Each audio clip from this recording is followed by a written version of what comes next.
Hey, everybody. Welcome to 2021.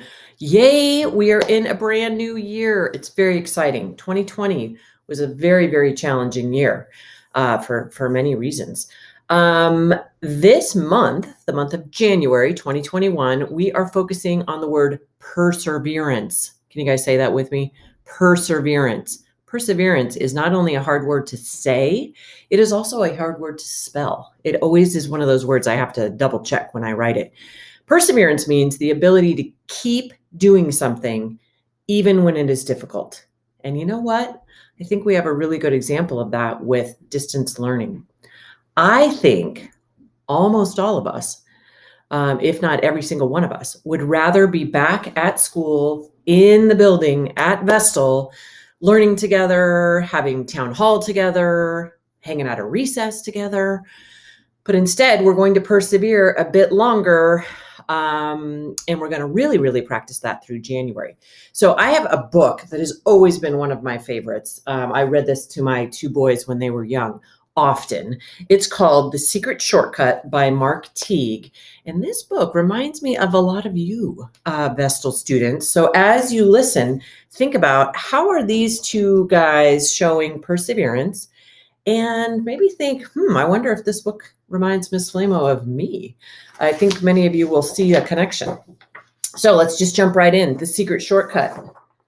On Monday, Wendell and Floyd were late to school. Now, hopefully a lot of you aren't making a big connection on that one. They had nearly been captured by space creatures, they told their teacher. Ridiculous, said Mrs. Gernblot, and she warned them not to let it happen again. Those aliens look like they'd be pretty fun to hang out with. But Tuesday was no better. Pirates were loose in the neighborhood. It was sheer bad luck, Wendell and Floyd explained when they showed up late for school. Preposterous, said Mrs. Gernblot. Well, you'll never guess what happened on Wednesday. On Wednesday, even though Wendell and Floyd left early, a plague of frogs made them late once again. A plague of frogs just means tons and tons and tons and tons of frogs are falling out of the ceiling. The ceiling. I'm inside right now, but it really looks like they're falling out of the sky. That is absurd, cried their teacher, and I'm warning you, be here on time tomorrow, and no more crazy excuses. There's got to be a way to get to school on time, said Wendell. We'll just have to leave earlier. Floyd arrived at Wendell's house so early the next morning that the sun was barely up and Wendell was still in his pajamas. And I do not think it's pajama day at school. I've got an idea, said Wendell as he quickly got dressed. We'll follow my secret shortcut and we will get to school even sooner. Shortcut? Asked Floyd. I didn't know there were any good shortcuts to school.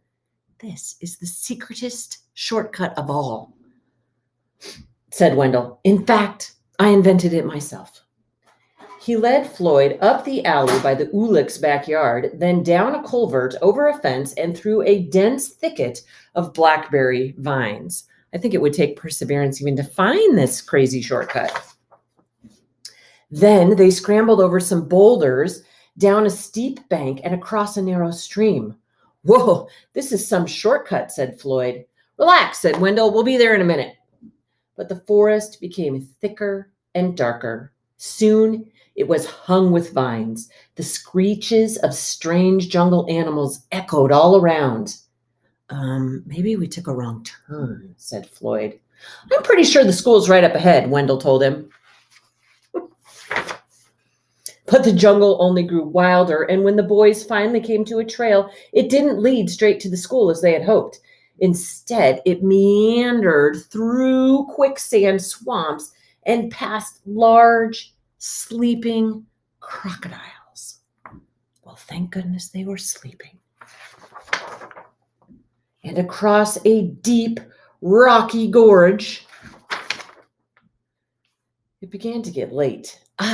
This is going to be a little hard to explain, said Floyd.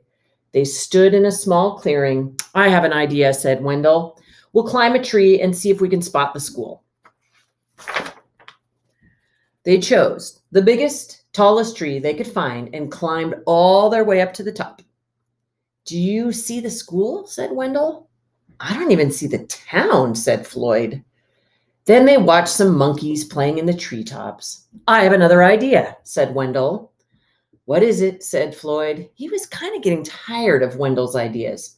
We'll swing from these vines just like the monkeys, said Wendell. That way we will travel much faster. Soon they were swinging from vine to vine. This isn't bad, shouted Floyd. I bet we're making good time. I knew this shortcut would work out, Wendell crowed. But at that moment, they ran out of vines. The boys landed, plop, plop, in a giant puddle of mud. Oh, now what do we do? Said Floyd. I don't know, said Wendell. I'm out of ideas. They sat in the puddle and thought about all the trouble they were going to be in. Miss Gernsblot will never believe this story, said Wendell. Well, it is sort of crazy, said Floyd. Just then, from far away, they heard the school bell ring. If it's like Vestal, you can hear that darn bell so far away. Well, did you hear that? Cried Wendell. That was the first bell. We can still make it if we run.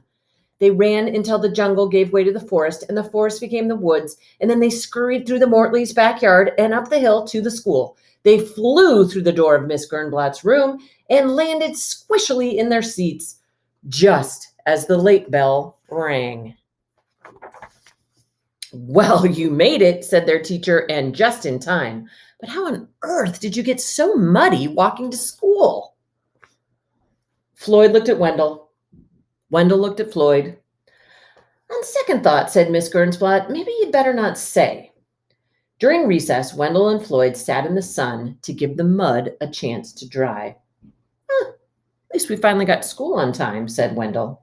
That's the main thing, Floyd agreed. And in fact, it was quite a while before they were late to school again. Even so, they never did find a really good shortcut. But boy, they sure persevered, didn't they? I hope you guys enjoyed that book. And again, happy 2021.